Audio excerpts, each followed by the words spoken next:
Okay, we're going to talk about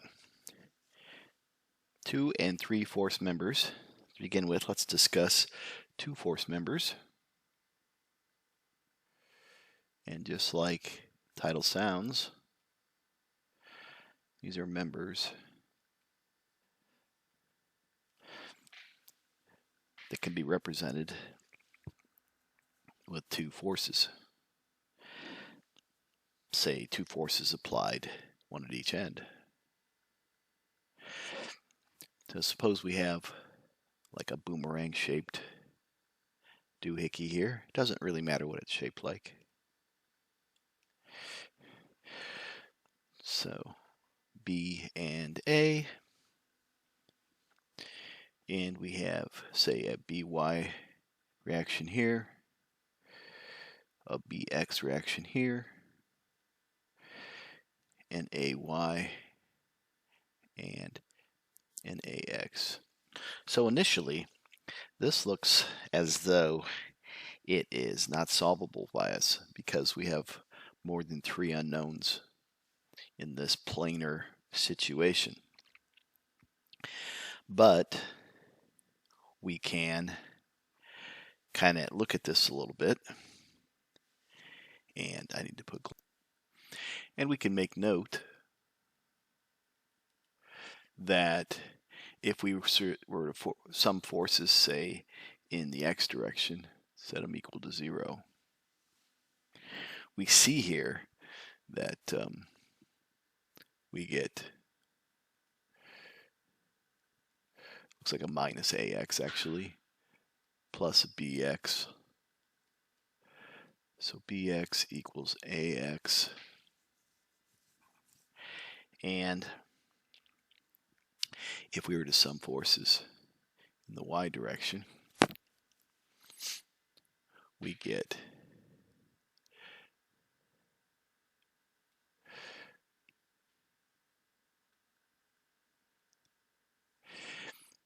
by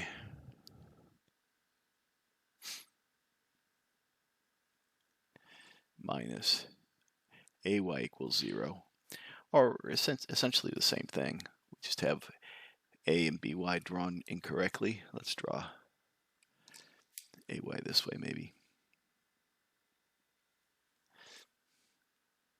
So we end up with ay equals by.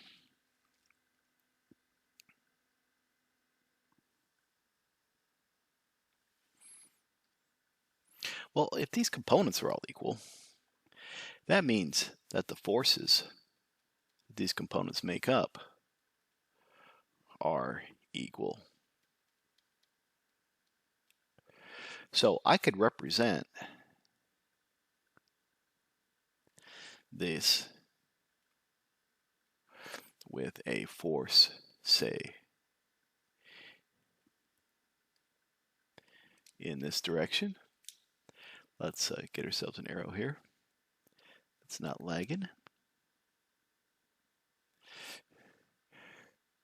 So let's just say that's force B equals just some force. Well, equals force A equals some force here. And it's that, if that's the case, then this has to equal the other force. So it's exactly the same size.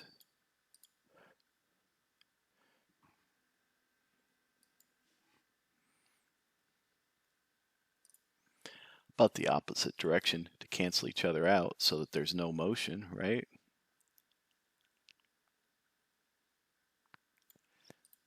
Because of FB minus FA equals 0. So this is also F equals FA equals FB. Get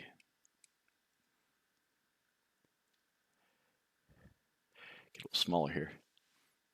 In order for these to cancel out, they have to be on the same line of action, actually.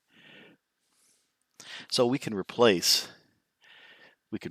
this as a 2-force member and replace the reactions by just 2 forces. So these have to be on the same line of action. If they didn't, if, for example, this one fell a little along this path and missed this point here, missed point B, then if I took a moment around B, we would see that we have a moment. So the moment's not equal to 0, so this thing would be rotating. So our equations of equilibrium dictate this situation to occur. So in technical words, what we're saying is the sum of the moment about any point is still going to be equal to 0 here. And again, only happens if these fall on the same line of action. So we can recognize that in a problem and make a problem that doesn't seem initially solvable.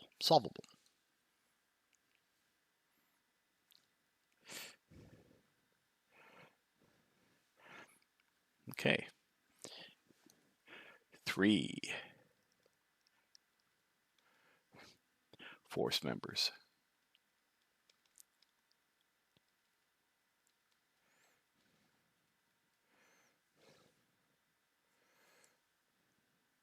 Say we have a member like this with 3 forces on it. Then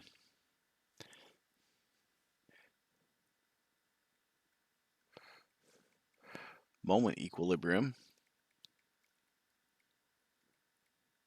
if we don't want this to rotate,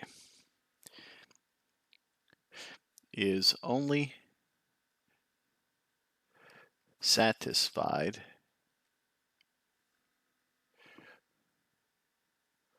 when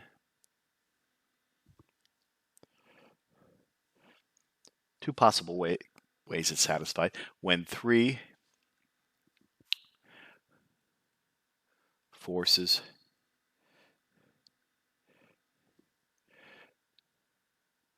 when all 3 of those forces are concurrent, so they all go through the same point someplace. So if I were to take and draw a line of action here for this force, it intersects this force here. Now, it's going to intersect this force somewhere, so it intersects it there. So that's a point in our system. Let's call it point O. And I should be able to take a moment about that point, and it should equal 0.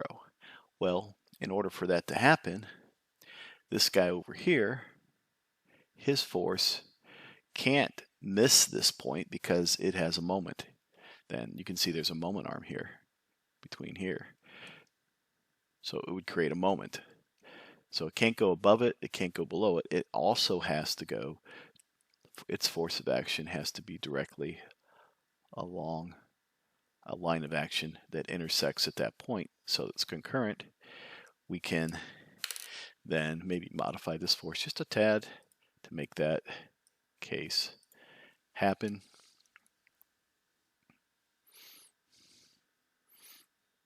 So let's put some force labels on this. This is force 1, this is force 2, and this is force 3. 3-force situation. The other way this can work is if all 3 forces are parallel. If they're all parallel, then they won't be producing, they'll only be producing a couple moment. They won't be producing any other moments. So, in other words, 2 of these forces will produce a couple, and the other force will counteract that couple.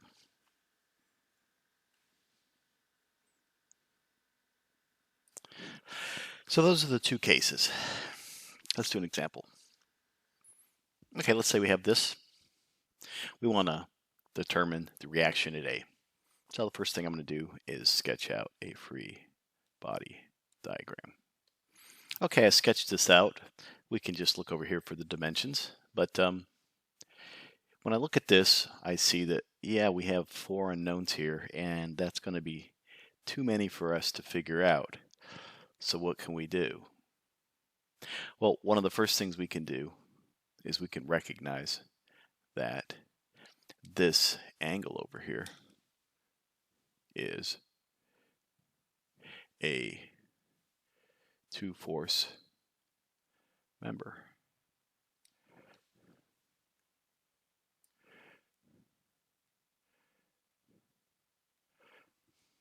So being a 2-force member, that means that we'll have a force in this direction possibly. But what's important is the force over here at D will be equal and opposite and along this line.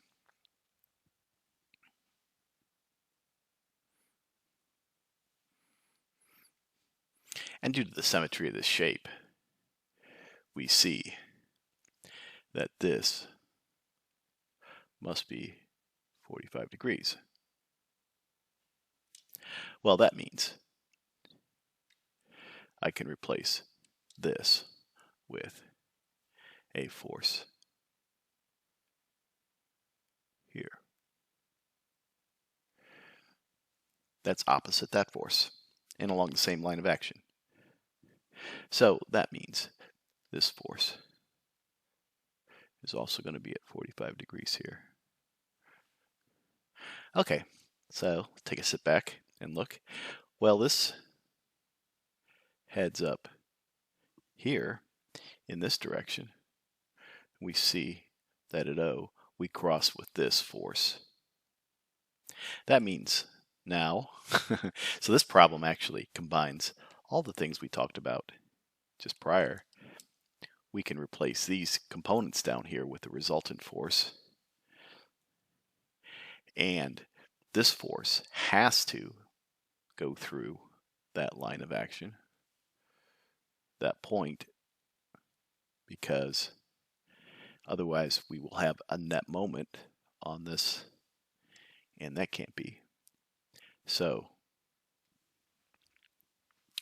this is our force at A. So we have a force at B here now and a force at A. Now this is solvable. Furthermore, we can see some dimensions here. We saw from our problem statement this was 0.5.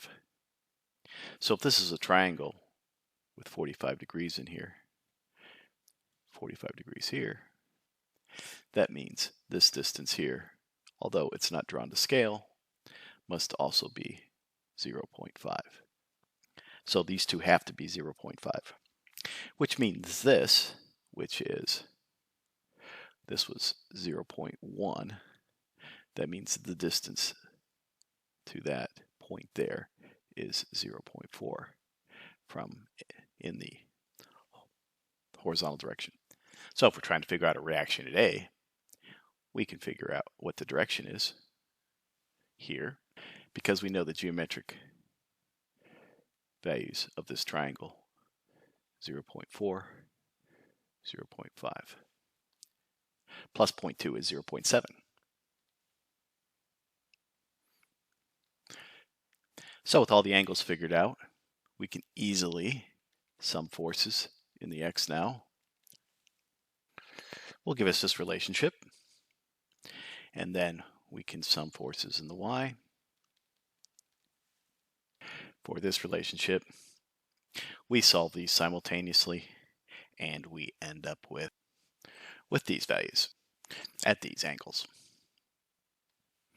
And that's that problem.